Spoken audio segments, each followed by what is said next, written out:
दिल्ली में अपना कार्यक्रम रद्द करके घटनास्थल के लिए रवाना हो गए। उन्होंने पीड़ितों के लिए आर्थिक सहायता का ऐलान किया, साथ ही मजिस्ट्रेट जांच के आदेश भी दिए हैं। फौरी तौर पर पौड़ी और रामनगर के एआरटीओ को निलंबित कर दिया गया है। बताया जा रहा है कि बस गढ़वाल क्षेत्र के पौड़ी से कुमाऊं में रामनगर जा रही थी। गढ़वाल मोटर ओनर एसोसिएशन की ओर से संचालित बस सुबह करीब 8 बजे दुर्घटनाग्रस्त हुई। रात भर सफर करके यात्री यहां तक पहुंचे थे। रामनगर में सिर्फ 35 किलोमीटर पहले ही 43 सीट वाली बस अल्मोड़ा के मरचूला क्षेत्र में 650 फीट गहरी खाई में गिर गई। घटना क्यों और कैसे हुई, ये जांच का विषय बना हुआ है, लेकिन शुरुआती वजह ओवरलोडिंग को माना जा रहा है। बस में 43 यात्रियों के लिए जगह थी, लेकिन इसमें 55 लोग सवार किए गए थे नजर आ रहे हैं। वहीं जिलाधिकारी आलोक कुमार पांडे ने बताया कि पुलिस और एसडीआरएफ राज्य आपदा प्रतिवादन बल के कर्मी तलाश और बचाव अभियान शुरू करने के लिए सूचना मिलते ही मौके पर पहुंचे। बचाव कर्मियों ने मौके से जिन लोगों को निकाला, उनमें से 36 ने दम तोड़ दिया। कई लोगों की मौत मौके पर ही हो चुकी थी। 1 लाख रुपए की सहायता दी जाएगी। प्रधानमंत्री कार्यालय की ओर से प्रधानमंत्री आपदा राहत कोष से मृतकों के परिवारों को 2-2 लाख और घायलों के लिए 50-50 हजार रुपए सहायता देने की घोषणा की गई है।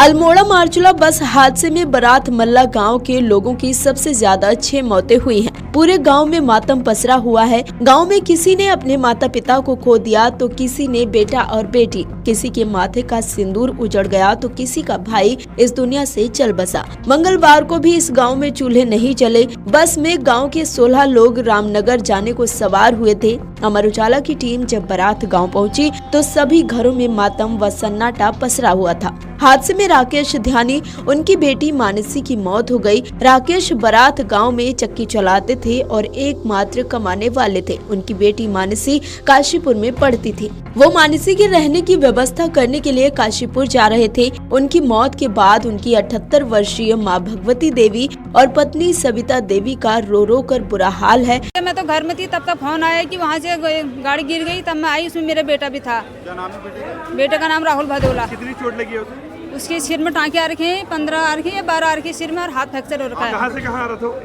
वो गौली खाल से आ रहा था, रामनगर कारणपुर। पहले कहाँ लेके फिर अस्पताल से? रामनगर से वहाँ रामदास जोशी में, वहाँ फर्स्ट एड हुआ उसका। वहाँ से भी यहाँ के लिए रेफर हुआ।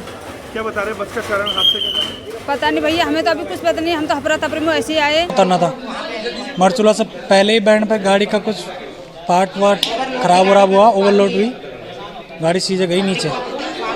मेरा पैर दब गया, पैर में चोट आ गई और कमर में। गाड़ी स्पीड में थी, गाड़ी को काबू नहीं कर पाया। वो आवाज़ आई गाड़ी में और उसके बाद सीधे गदेरे में निकल गई गाड़ी। ओवरऑल लगभग 60 के अराउंड इसमें सवारी थी, जो मैं कह सकता हूँ कि संभवतः ज़्यादा ही रही होगी। क्या कारण रहा होगा एक्सीडेंट का, ये अभी कह पाना मेरे लिए बड़ी जल्दबाजी की बात है, क्योंकि पहला हमारा काम रेस्क्यू का था। जो घायल है उनको प्रॉपर ट्रीटमेंट मिल जाए और जो मृतक है उनको हम पंचनामा वगैरह पोस्टमार्टम करके उनकी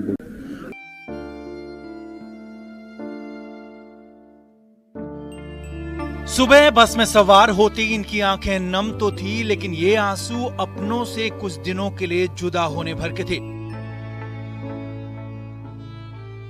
उस वक्त शायद ही किसी ने सोचा होगा कि बस में सवार ज्यादातर लोग अपनों से अंतिम विदाई ले रहे हैं। कई सपनों को आंखों में सजाकर यात्री अपनी मंजिल को निकले तो थे, लेकिन होनी को कुछ और ही मंजूर था। किनात से रामनगर आ रही बस मारचूला के पास गहरी खाई में जा गिरी। इस हादसे में जिंदगियों को कब मौत निकल गई पता ही नहीं चला, जबकि कई घायल अब भी मौत से जंग लड़ रहे हैं।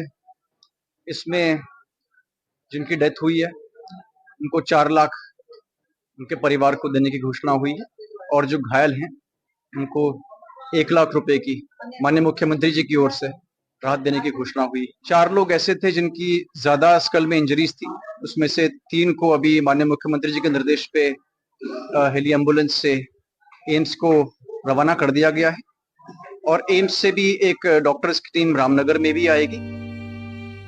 जीएमओयू की 42 सीटर बस में 62 यात्रियों की मौजूदगी परिवहन विभाग को सीधे कटघरे में खड़ा करती है। साथ ही ये भी 100% सच है कि पहाड़ों में यातायात के साधनों में भारी कमी है। कई रूट तो आज भी ऐसे हैं जिनमें सिर्फ एक ही गाड़ी चलती है। ऐसे में यात्रियों को ना चाहते हुए भी मौत की ऐसी बसों में सफर के लिए मजबूर होना पड़ता है। नतीजा यह है कि दर्जनों जिंदगियां कब मौत के मुंह में समा जाएं, पता नहीं चला। हालांकि अब पौड़ी और अल्मोड़ा के ARTO को सस्पेंड कर दिया गया है, तो हादसे की मजिस्ट्रेट जांच के आदेश भी दे दिए गए हैं। क्योंकि त्योहार के बाद का ये सीजन है, त्योहार के बाद जो त्योहार मनाने के लिए लोग अपने गांव में आए हुए थे, वो यहाँ से लौट करके वापस अपने काम पर जा रहे थे। तो निश्चित है कि बस में ज़्यादा लोग थे, 42 सीटर बस थी। जो हमें आंकड़ा मिल रहा है अभी तक, जो मोटा मोटा, अभी कंफर्म आंकड़ा हमारे पास नहीं है, जो मोटा मोटा आंकड़ा मिल रहा है उसके हिसाब से ये बस ओवरलोडेड थी और ओवरलोडेड बस होने के चलते इस हादसे में ज़्यादा जाने गई हैं।